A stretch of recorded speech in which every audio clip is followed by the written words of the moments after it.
Let's talk about the BBL, the Brazilian butt lift. This is a common thing where if you're going to get surgery, cosmetic surgery, down here in South Florida, we get a lot of that, especially in Miami. A lot of surgeons are down this way. Or people will go to other countries in the Caribbean to get this done, specifically the Dominican Republic, where you can get a lot of cheap surgery done over there. We don't know about the quality of it, but you're going to get done anyway.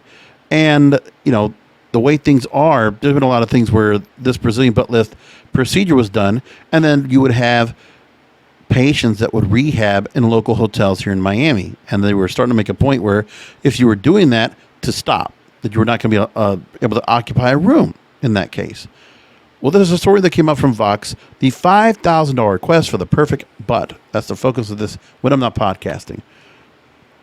Rebecca Jennings talks about how they talked with a patient named Kaylee Malvo, who was in a clinic recovery room, slumped over in a wheelchair, felt sharp pain around her face and swollen eyes. She had an operation that had just involved fat taken from her abdomen and transplanting it into her bottom, an increasingly common procedure called the Brazilian butt lift. She couldn't say for sure what really happened between the time the surgery was over and the time she woke up. She has a guess. It's like they threw me, quote, in the wheelchair and they must have hit my head, end quote. So as the 23-year-old was wheeled out of the cosmetic surgery clinic, she understood. In the waiting room was a herd of girls, she says, all waiting for their own procedures with a single surgeon. I couldn't see how a doctor can do that many patients a day without overworking themselves, she says. Kayla is one of thousands of women who've flown to South Florida or Turkey or Mexico or Thailand for questionably cheap operations, where a complex multi-hour surgery not covered by health insurance can run as low as $3,000, although most clinics may advertise BBL packages for around $5,500, not including aftercare, which can double the costs. These procedures can often take place in small clinics where doctors who might have been trained as dermatologists or pediatricians are legally allowed to advertise themselves as board-certified physicians through the extent of their plastic surgery training might have consisted of a single weekend course. To make up for the high cost of running an operating room, they squeeze in as many as 8 patients a day. You can see where the Brazilian butt lift, a physically taxing surgery for the doctor, as well as the patient, might start to get dangerous. But it hasn't stopped the amount of women who have undergone this procedure. The number of BBLs globally since 2015 has risen 77.6%. It is the fastest growing cosmetic procedure in the world. If you spend enough time on TikTok and Instagram, they say, it can start to feel like you're the only person in the world who hasn't had their butt done. The Bbl Silhouette is omnipresent and unnoticeable. An impossibly tiny middle resting atop a plump bottom and thick thighs. At its most extreme, it represents a cartoonish version of a fertile woman, a cross between the Venus of Willendorf and Jessica Rabbit. At its most subtle, a BBL just looks like good genes, the kind of golden ratio associated with the most iconic sex symbols of the past 100 years. Yeah, think, Marilyn Monroe, right? The platforms that provided the foundation for the rise of influencers are also the reason why the BBL has penetrated the mainstream. Consider Instagram face, the button-nosed, cat-eyed, pouty lip look popularized by professional sexy models like Emily Ratajkowski or Bella Hadid.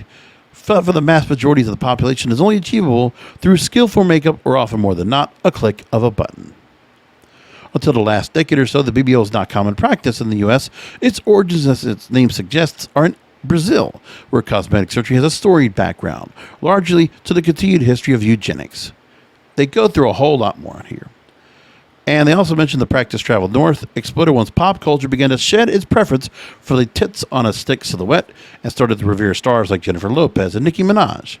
As mainstream media began to incorporate the beauty standards that have been long held by Black and Latinx cultures, that big butts are hot, it continued to idealize the white women who conform to these standards, and furthermore, allow them to profit over Black and Latino women whose bodies, in fact, the fashion establishment had previously critiqued.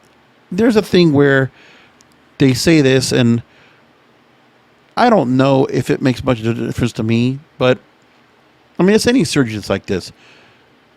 It's also the way you'd say, okay, we can do this, and we could take the fat that we have in your abdomen and use it, because the idea is to try to go and create where there's some amount of fat that you might have in your abdomen that you can be able to go and take out to put into your butt. and see what happens. I'm not sure what to think about that. But honestly, in Miami, if you're down here, it is the kind of the look that you're going to see. A lot of girls go to South Beach, or they go ahead in a status symbol type of thing. Status seeking. There are women that will do that. Or they will see what they've seen in South Beach, or they'll see the Latin women that have this, and they'll go for it. And, you know, I never cared for, you know, I'm not a big ass kind of guy in the first place. I'm more of a big tits kind of guy, to be honest. But also like a girl who's a little bit thicker. Like a girl has natural, you know, naturally endowed, not surgically or physically enhanced, which is the other thing I really can't stand. And I'm pretty much a purist when it comes to this. When it comes to the skin, I would prefer women that do not have to go and do a whole lot to themselves. Like natural beauty is natural beauty, and I think that's a wonderful thing. So makeup, to a point, I get it. But these surgeries, tattoos, coloring the hair, all the different changes and modifications that a woman can do. Like, I mean, I can see the benefit of it. Look, I mean, a Kylie Jenner, the way she looked from one way to going to where she is now with Botox injections, and who else knows what else she's probably done. She's probably had a BBL done herself. The hair, the makeup, the look. Like, she's a very beautiful girl.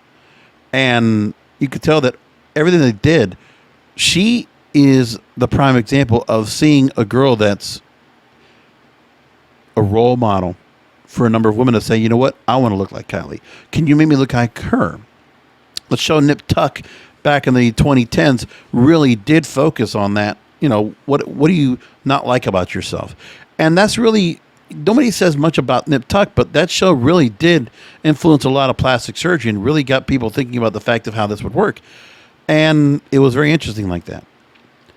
Now, here in South Florida, it is quite of a thing that's going on. South Florida has quickly emerged as the plastic surgery capital of America because of the Latin population and the fact that Floridians can comfortably wear bikinis year-round.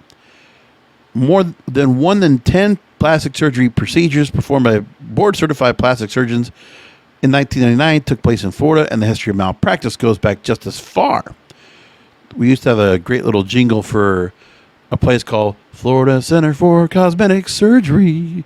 Just one look is worth 1,000 words. It was run on the newscast all over the place. You couldn't miss it. If you're watching Channel 7 News, you always caught that commercial. Like a couple of times during 7 News at 5, 6, and 11. Or 10. You always know you did. Adam Rubenstein, a board-certified plastic surgeon in Miami, says, quote, you can set up your own clinic and you could be doing liposuction tomorrow with no training in liposuction whatever. Though these doctors wouldn't be able to perform plastic surgery in a hospital or legitimate surgery center, where regulations are stricter and have far more oversight, there's nothing from stopping them from opening a clinic on their own, and no higher board they must answer to.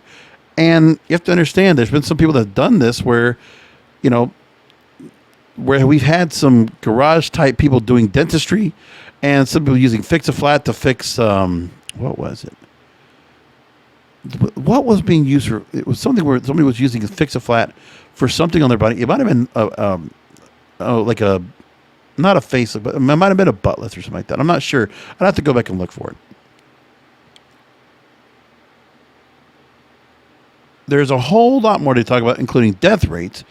That one 2017 study placed the worldwide mortality rate at whopping 1 in 3,000. 25 of those deaths occurred in the U.S. the 5 years prior. And that's a result of these BBLs. And BBL deaths have been occurred because of improper technique. Inserting fat into the buttock is that your butt contains a very large amount of blood vessels, as big as drinking straws, as one doctor put it, which, if accidentally injected with fat, can result in the fat traveling to your lungs and causing a deadly pulmonary embolism. That's where most of the reputable surgeons have a limit to the amount of fat they'll insert, and likelihood of dead fat, which creates lumps and lopsidedness. Does this all sound good to you? Like, this is where I really do sympathize with women. The women that feel the insecurities and feel like this, maybe kind of a body shaming kind of thing, or feel like they need to go and do something to alter their image because of what they see on television, what they see in magazines, what they see on Instagram or TikTok or whatever. Like, I got to feel bad for some of the girls out there, because there's a lot of beautiful girls that decided to go and do these things. please think twice. I've had women that have tried to come down and stay with me because they wanted to get some kind of a surgery done. I'm like, no, stop. Please don't do this. And if you're going to do it, please shop around and make sure you find somebody that's done really good work. I mean, nobody's going to stop you from doing it, but I don't get the appeal. And, I'd love to hear what guys think about it. Do guys really care? Like, does it make a difference? If a woman's really got a big ass or not? If a girl's just got an ass, that's fine. I never really cared about it. Just, I don't know. I get where the appeal is, but it's not for me. And that's okay. Make sure to follow and share this episode. Click on the subscribe button right there on my YouTube channel. And make sure to go ahead and follow this show so you can catch a new episode Monday, Wednesday, and Fridays right here on this channel. And I will talk to you next time.